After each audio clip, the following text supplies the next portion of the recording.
19 जुलाई 2024 coordinated universal time 4:09। Information technology सूचना प्रौद्योगिकी की दुनिया की सबसे बड़ी आपदा, सबसे बड़ी सुनामी। 85 लाख सिस्टम क्रैश हो गए। हर वो व्यवस्था जो माइक्रोसॉफ्ट पर निर्भर थी कुछ घंटों के लिए ढह गई। इस तबाही का अंदाजा ऐसे लगाइए कि गूगल, अमेजॉन, मेटा जैसी हैसियत वाली कंपनियां, ट्रिलियन, बिलियन, मिलियन डॉलर्स जैसी हैसियत वाली 16 करोड़ कंपनियां कस्टमर हैं माइक्रोसॉफ्ट की, और इस सुनामी के असर से कोई नहीं बच पाया। फाइनेंशियल बेसिस पर देखें तो नुकसान था लगभग 100 बिलियन डॉलर्स का, लेकिन उससे भी बड़ा नुकसान हुआ उन कंपनियों के इकबाल का जो पूरी दुनिया गवर्न कर रही हैं। इस सुनामी का नाम था ब्लू स्क्रीन ऑफ डेथ, मतलब पूरा का पूरा विंडोज ऑपरेटिंग सिस्टम जहां जहां यूज हो रहा था वहां पर ब्लू स्क्रीन हो गया, और यह समस्या कई घंटों तक बनी रही। इस मामले पर आगे बढ़ने से पहले हमारे साइबर एक्सपर्ट क्या कहते हैं, एक बार उनकी भी बात सुनते हैं। जो माइक्रोसॉफ्ट का क्लाउड सिस्टम है, क्लाउड सर्वर, जहाँ पे सारे कंट्री के डेटा या कंपनीज के डेटा स्टोर होते हैं, जो कि माइक्रोसॉफ्ट का एज्यूर है। उस पे माइक्रोसॉफ्ट से रिलेटेड जो कंपनी है साइबर सिक्योरिटी की, क्राउड स्ट्राइक, उसने एक अपडेट भेजा जिसका नाम था फैल्कन, और फैल्कन से वो बचाना चाहता था मिलीशियस मालवेयर और वायरस से सारे डेटा को, लेकिन उसका इम्पैक्ट हो गया पूरा का पूरा उल्टा, और पूरे के पूरे कंट्री अचानक से BSOD के शिकार हो गए।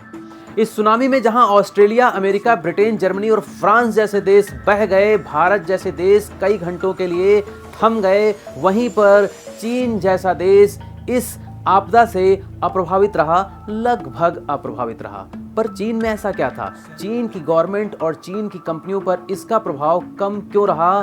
क्योंकि चीन खुद का हार्डवेयर, खुद का ऑपरेटिंग सिस्टम, खुद का सॉफ्टवेयर यूज करता है। उसकी बाहर के देशों पर निर्भरता और देशों की तुलना में कम है।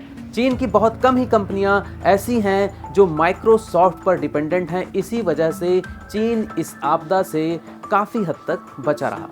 पर भारत चीन की तरह खुशकिस्मत नहीं था। भारत का transport, aviation, medical, governance, finance, banking सहित तमाम बड़े सेक्टर कई घंटों के लिए थम गए।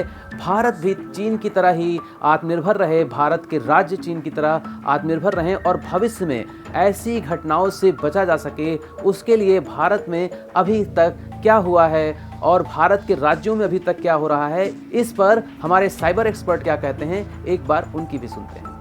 इंडिया इसके लिए क्या कर सकता है? तो इंडिया इसके लिए खुद का अपना क्लाउड सिस्टम, जहाँ पे कि हम अपना डेटा स्टोर कर सके, खुद का अपना ऑपरेटिंग सिस्टम बना सकता है, जिससे कि आने वाले फ्यूचर में किसी दूसरे कंट्री पे हमें डिपेंड ना होना पड़े।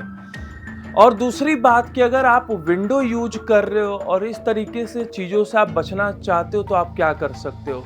तो इसके लिए हम लोग लिनक्स का यूज कर सकते हैं, जैसे कि आपका उबंटू लिनक्स हुआ, आपका ओरेकल का लिनक्स हुआ, या फिर आप एप्पल iOS यूज कर सकते हो, CentOS आप यूज कर सकते हो, और इस तरीके के किसी भी बग से या किसी भी प्रॉब्लम से आप खुद को बचा सकते हो।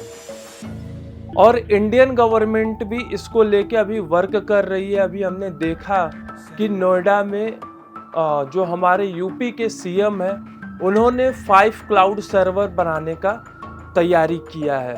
तो इस तरीके के लिए भारत तैयार होता जा रहा है, लेकिन अभी से आपको ज़रूरत है कि आप इंडियन सर्वर या फिर इंडियन ऑपरेटिंग सिस्टम पर डिपेंड रहें, ताकि आप फ्यूचर में इस तरीके के किसी भी बग का शिकार ना हो। Thank you.